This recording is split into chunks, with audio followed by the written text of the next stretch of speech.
রমজানের পবিত্রতা রক্ষা ও দ্রব্যমূল্য সহনীয় রাখার দাবিতে ভুয়াপুর জামায়াতে বিক্ষোভ মিছিল। টাঙ্গাইল ভুয়াপুর মাহে রমজানের পবিত্রতা রক্ষা ও দ্রব্যমূল্য সহনীয় পর্যায়ে রাখার দাবিতে জামায়াতে ইসলামীর বিক্ষোভ মিছিল অনুষ্ঠিত হয়েছে। শনিবার ১ মার্চ ২০২৫ বিকাল ৫টার দিকে মিছিলটি উপজেলা বাজার মসজিদের সামনে থেকে বের হয়ে পৌর এলাকার বিভিন্ন সড়ক প্রদক্ষিণ করে। মিছিল শেষে বাস স্ট্যান্ডে পয়েন্টে সংক্ষিপ্ত সমাবেশ অনুষ্ঠিত হয়।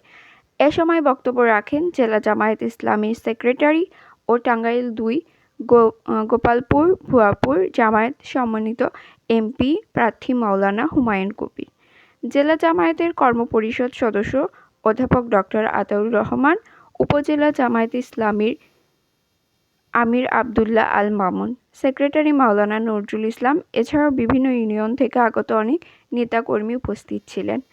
এ সময় বক্তারা বলেন, মাহে রমজানের পবিত্রতা রক্ষা ও ব্যবসায়ীদের প্রতি দ্রব্যমূল্য সহনীয় পর্যায়ে রাখার দাবি জানান। এছাড়াও দিনের বেলা হোটেল ও রেস্তোরাঁ বন্ধের দাবি করেন।